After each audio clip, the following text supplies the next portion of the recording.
అనుదిన వాక్య ధ్యానాలు వీక్షిస్తున్న ప్రియాతి ప్రేమైన ప్రేక్షకులకు మరియు సంఘ సభ్యులందరికీ మన విమోచనకర్త అయిన యేసుక్రీస్తు ప్రభుని అతి శక్తిగల నామమున మా హృదయపూర్వక స్వాగతం.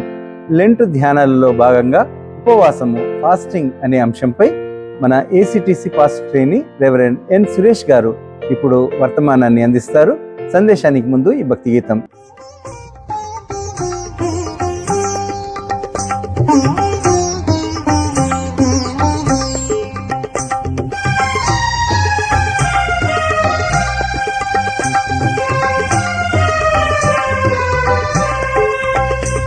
క్రీస్తుని స్వరము విందును ప్రభువే పలికినప్పుడు మాధుర స్వరమే అది, మెల్లాని స్వరమే అది, మాధుర స్వరమే అది, మెల్లాని స్వరమే అది.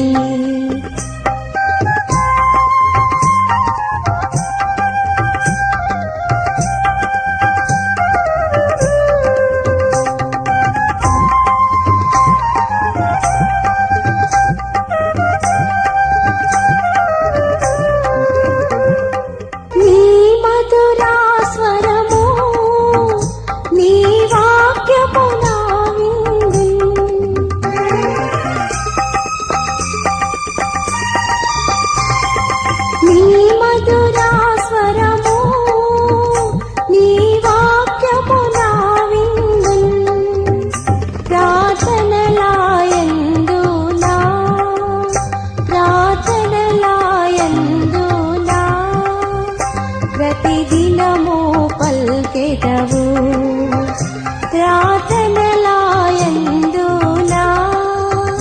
ప్రతిదినము పల్కెదవు.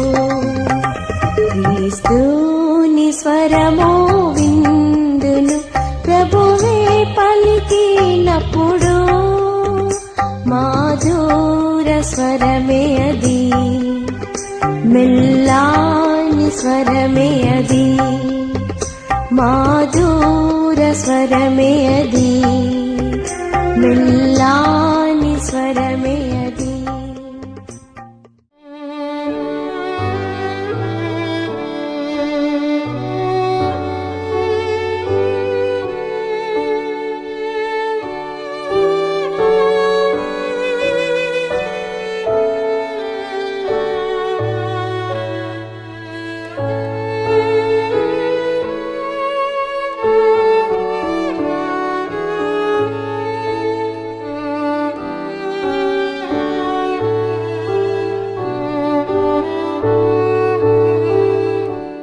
అనుదిన వాక్య సందేశంలోనికి ఈ ఉదయకాల సమయంలో మిమ్మల్ని అందరినీ ప్రేమపూర్వకంగా ఆహ్వానిస్తూ ఉన్నాను.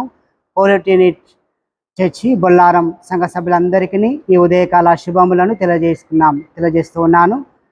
ప్రార్థన. పరిశుద్ధ మహోన్నతుడా, నీ పరిశుద్ధ నామానికి వందనాలు చెల్లిస్తూ ఉన్నాం. గత రాత్రంతయు మాకు సుఖమైన నిద్రను కలగజేసి ఉదయాన్నే మేలుకొలిపి మరొక శ్రేష్టమైన రోజును మీరు మాకు అనుగ్రహించినటువంటి విధానాన్ని బట్టి మీకు స్తోత్రములను చెల్లించుచున్నాం. ఈ రోజును దినచర్యను మమ్ములను ఆశీర్వదించమని మేము ప్రార్థిస్తూ ఉన్నాం. ఉదయం నీ కృపతో మమ్మల్ని తృప్తిపరచము, అప్పుడు మేము మా దినములన్నీ ఉత్సహించి సంతోషించదము అని నీ వాక్కులో సెలవిచ్చిన రీతిగా నా ప్రభువా మమ్మల్ని ఎల్లవేళలా కాచి కాపాడి మహిమ ఘనత ప్రభావాలు పొందమని యేసు నామమున ప్రార్థిస్తున్నాం తండ్రి, ఆమేన్. ఈ ఉదయకాల వాక్య సందేశంలోనికి మిమ్మల్ని అందరినీ ప్రేమపూర్వకంగా ఆహ్వానిస్తూ ఉన్నాను. ఈరోజు మన యొక్క అంశము ఉపవాసము గురించి ఈరోజు మనము ధ్యానము చేస్తూ ఉన్నాము. అందుకు వాక్య భాగముగా మత్తయి సువార్త 6వ అధ్యాయము 16వ వచనము నుండి 18వ వచనము వరకు మనము చదవగా మనము వింటూ ఉన్నాము. ఇక్కడ యేసు ప్రభువు ఉపవాసము గురించి బోధిస్తూ ఉన్నాడు. మీరు ఉపవాసము చేయనప్పుడు వేషధారుల వలె దుఃఖముఖులై ఉండకుడి. తాము ఉపవాసం చేయుచున్నట్లు మనుషులకు కనబడవలనని తమ ముఖము విచారము చేసుకొందురు.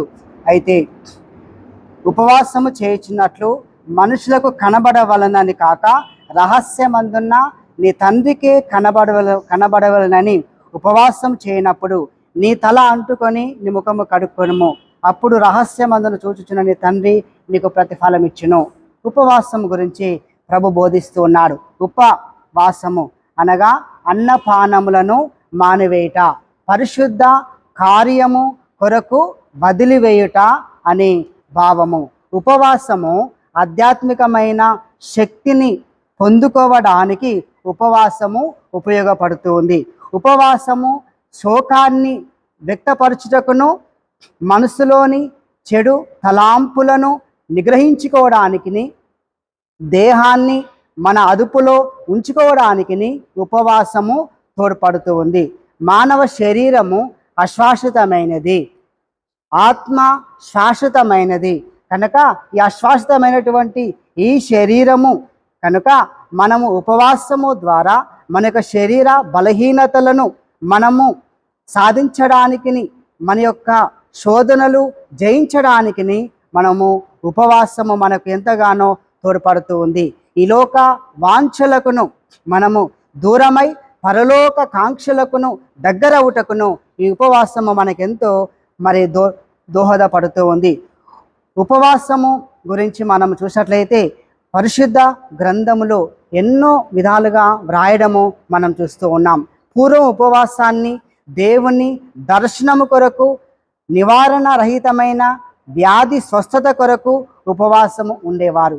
అంతేగాక అగ్రహించిన దేవదూత ప్రసన్నం చేసుకోవడానికి ఉపవాసము చేసేవారు. వ్యక్తిగత మేలుకొలకే కాక సాంఘిక రాజకీయ లబ్ధి కొరకు వ్యక్తిగతంగా సామూహికంగా ఉపవాసాన్ని పాటించేవారు. ఉపవాసము అనగా ఉపేక్షించుకొనుట, పానగా పరీక్షించుకొనుట, సానగా సమర్పించుకొనుట, బానగా వాక్యం చదువుట, అనగా ముక్తిని పొందుట. ఉపవాసము గురించి ప్రభు బోధిస్తున్నాడు. మనం ఉపవాసము చేయనప్పుడు వేషధారుల వలె మనం ఉపవాసం చేయవద్దు. వేషధారులు అంటే మనం చేస్తున్న ఉపవాసము మనుషులకు కనబడాలని, మనుషులు గుర్తుపట్టాలని, అన్నం తినలేదని చెప్పి దుఃఖముఖులై మనము ఉండవద్దు. ఇతరులు చూసి అయ్యో నీకు అన్నం తినలేదా అనే విధంగా మనం ఉపవాసము చేయవద్దు. మనం చేస్తున్నటువంటి ఉపవాసము రహస్యంగా మనం చేయాలని ప్రభు చెప్తూ ఉన్నాడు. అందుకని ఉపవాసము చేయనప్పుడు నీవు ముఖము కడుక్కొనుము, నీ యొక్క తల అంటుకొని ముఖము కడుక్కొనుము అని చెప్పేసి ఇక్కడ జ్ఞాపకము చేస్తున్నాడు. ప్రసంగి గ్రంథము 9వ అధ్యాయము 8లో మనం చూసినట్లయితే అక్కడ జ్ఞాపకం చేస్తున్నాడు. తెల్ల వస్త్రములను ధరించుకొనుము, నీ తల నూనె తక్కువ చేయకుము అని చెప్పేసి ప్రసంగి అయినటువంటి జ్ఞాని అయినటువంటి సొలొమోను రాజు మన జ్ఞాపకం చేస్తూ ఉన్నాడు. ఈ నూనె పరిశుద్ధాత్మకి గుర్తుగా ఉన్నది కనుక మనం ముఖం కడుక్కొని తల అంటుకొని మన ఉపవాసం ఉన్నట్లయితే మన ఉపవాసం చేస్తున్నట్లు ఎవరు కూడా గుర్తించరు. కనుక ఉపవాసము ఈ యొక్క లెంటు కాలములో మనము ఉపవాసాలు మనం చేస్తూ ఉంటాం. ఈ లెంటు కాలములో ఎక్కువగా ప్రార్థన, పశ్చాత్తాపము, ఉపవాసము, దాన ధర్మాలు ఈ 4 కార్యాల మీద మన దృష్టిని కేంద్రీకరిస్తూ ఉంటాము. ఈ 4 కార్యాలు ఈ లెంటు సమయంలో మనము చేస్తూ ఉండాలి. మన ఉపవాస ప్రార్థన ద్వారా దేవునికి మనము దగ్గర కావాలి. మనము 2వ సమూయేలు 12వ అధ్యాయము 16 నుంచి 23 వరకు మనం చూసినట్లయితే యెహోవా ఊరియా భార్య దావీదునకు కనిన బిడ్డను మొత్తినందున అది బహు జబ్బు పడెను. కనుక దావీదు మహారాజు ఉపవాసం ఉన్నాడు. ఆ బిడ్డ జబ్బు నుండి స్వస్థత పొందుతుందేమో అని చెప్పేసి ఉపవాసం ఉండి అన్నపానములను మానివేసినప్పుడు, బాధల్లో ఉన్నప్పుడు మరి ఆ యొక్క సేవకులు చూసి అనుకున్నారు, ఈ యొక్క బిడ్డ జబ్బు పడినప్పుడే అన్నం పానములు మానివేశాడు, మరి బాధతో ఉన్నాడు, ఒకవేళ చనిపోతే మరి ఒకవేళ మళ్ళీ ఎలా ఉంటాడో అని చెప్పేసి వాళ్ళు అనుకున్నారు.